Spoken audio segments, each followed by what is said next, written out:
All right, guys, so welcome to day 11, okay? Um, what we're going to take a look at today is we're just going to continue this conversation around curve sketching, okay? Um, and it's going to involve it's a little bit of review, kind of our local max or mins, setting a derivative equal to 0, and we know that stuff exists. We've had some experience working with it already. What we're going to look at today specifically is what happens in between those maximum and minimum values, okay? So we've already discussed what critical points are. Critical points are points where the derivative is 0 or undefined, okay? And all relative maximum or minima or local extrema are critical points, okay? But not all critical points are maxima or minima. Sorry, okay?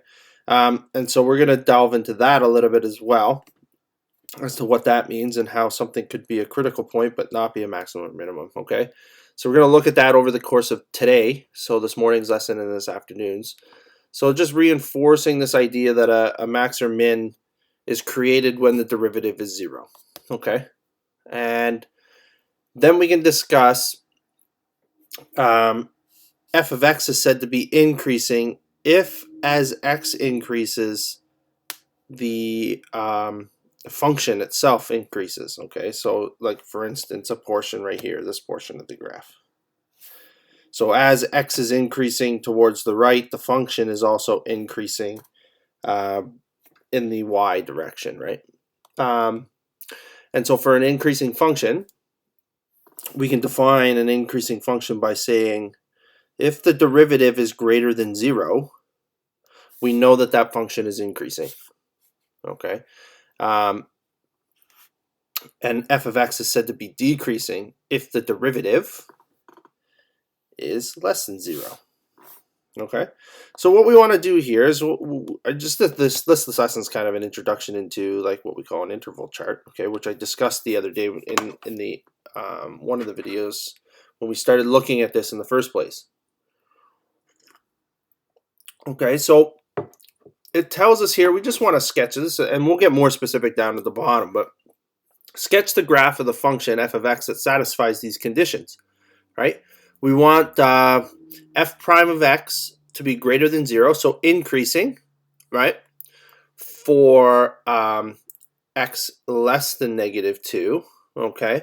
So for this function, this interval here, right? We want the function to be increasing, right?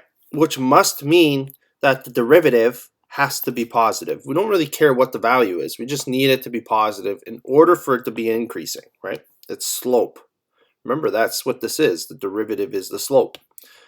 And then for x greater than 3, it's increasing for both of these two intervals. Okay, so for x greater than 3, it's also going to be increasing, and its derivative is going to be positive. Now, in between those two, we're going to say, we want the derivative to be less than 0. So negative, right? Let me draw a better negative. There you go. And that must mean decreasing.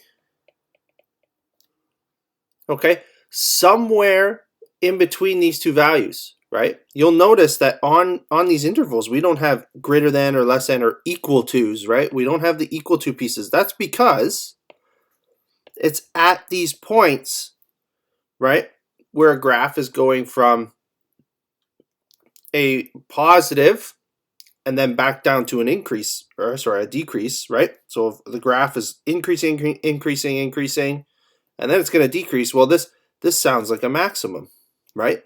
So it's right here at x equals 2, -2, sorry. We have a local max. And the same thing would be true here, with the exception that instead of increasing and then going to decreasing, well, we were decreasing and then we changed to going to increasing. So we have another extreme value here, right? We have at x equals 3, we have a local min. Okay, and this, you're going to use this premise. So anytime you're going from increasing to decreasing, there has to be a point in time where the derivative is equal to 0, right? A max or a min, right? Anytime you change from increasing to decreasing or decreasing to increasing, that's how we're going to use um, derivatives to help us create curves or sketches, right? And this afternoon we can get one step further in terms of how specific we're able to get and create great pictures, right? Just using the derivatives, okay? So just roughly, we know from our interval table at -2, we're going to have a maximum up here, and at +3, we're going to have a minimum. I don't really know what the minimum values are. Doesn't matter too much. It's just a sketch, right? So we're going to have our function that goes up and, oops, try to draw that a bit better. It's going to go up. It's going to max out, and then it's going to come down to the minimum, and then back up. Okay, and this could be our graph, y equals f of x. Okay, so hopefully that's a generalization. Okay, we can apply this. We're going to do one more here, but it's a generalization.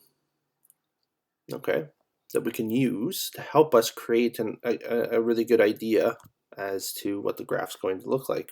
Okay, if I came up here again, sorry, I know I drew something on here, but we can identify what the slopes are, right? In case you guys need it. Okay, that would be a increasing slope, right? And here would be a decreasing slope. And then here would be an increasing again, right? So we can see this flip-flopping happening, and we can identify where the local extrema values are, right? Okay, so let's come down. We'll try another one. Okay, so we want to sketch the graph of f of x, assuming that f of 0 is equal to 1. Okay, and the graph of the derivative is given. Okay, so right off the bat, I'd say we could identify the intervals. I'd say like there's 0, right? Let's identify where the intervals of interest are, what's happening to the graph, right? So why don't we say, okay, well there's kind of like they've identified an x-intercept, right? So what's the graph doing?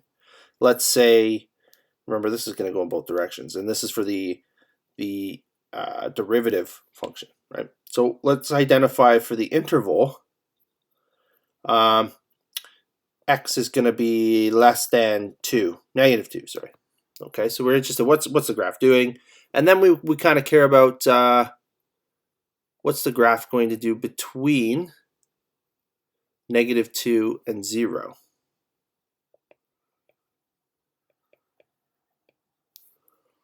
Okay, and then what's the graph doing greater than 0? Okay, so let's take a look. Well, on the interval, x is less than -2, we'll say the portion of the graph. Remember, we're not looking at the slope here, right? We're looking at this specific. They've switched this up. This is the graph of the derivative. Okay, so it's mapping. It's not the original function. So we're not looking at the slope here. If we were looking at the slope, that would be the second derivative, right? Which we're not really interested for this particular lesson. Okay, we're actually looking at where, below the x-axis is going to be negative, and above the x-axis is going to be positive, right? And so down here, this is all going to be negative, right? So on the interval of less than -2, the derivative is negative. And then for the interval in here, well, this is all positive in here. And then again, down here for x greater than 0, the interval, or the derivative, sorry, is going to be negative again. Okay, hopefully that's clear. Okay, we're taking information from the derivative graph itself, not the original function. We're going to try and produce the function over here, right? So that must mean, remember, think back up here, right? We said if the derivative was positive, then the function was increasing.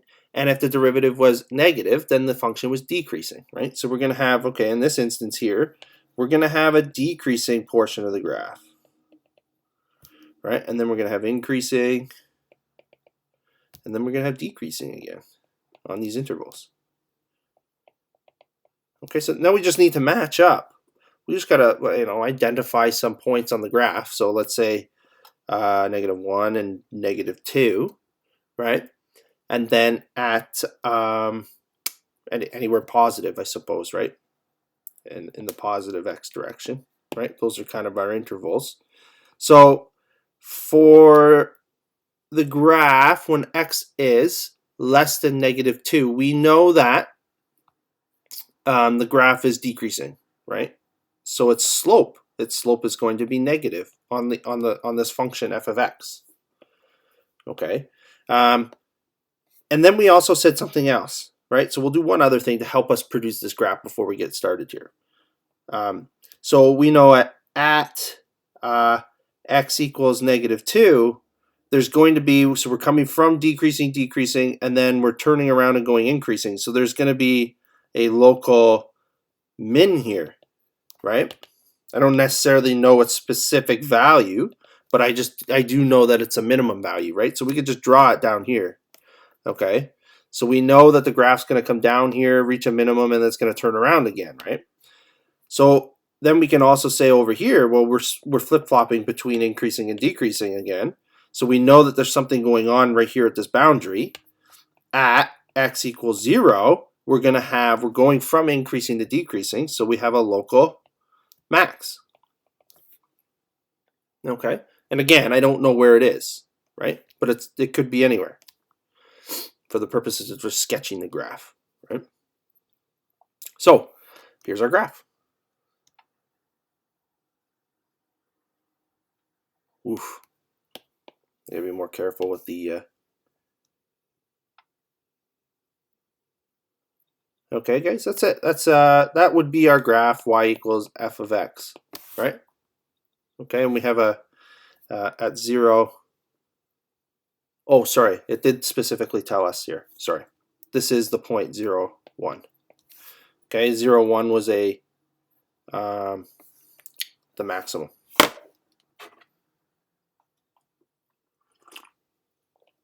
I know that's true because we identified, there can only be, for something to be a function, it has to pass a vertical line test. So it can only have, for every x value, there can only be one y. And we identified the fact that there was a local maximum at x equals 0. So I know that that has to be the point. Okay. So specifically, 0, 1 is a max. Okay. So why don't I hit pause there? That's about a 13-minute video. That's a good introduction into the second half of today's lesson. Okay, we're just going to produce a whole bunch of graphs and do some work down at the bottom. Okay, so I'll hit pause there. That'll be part 1, and then we'll try some specific questions down here on specific intervals. Okay.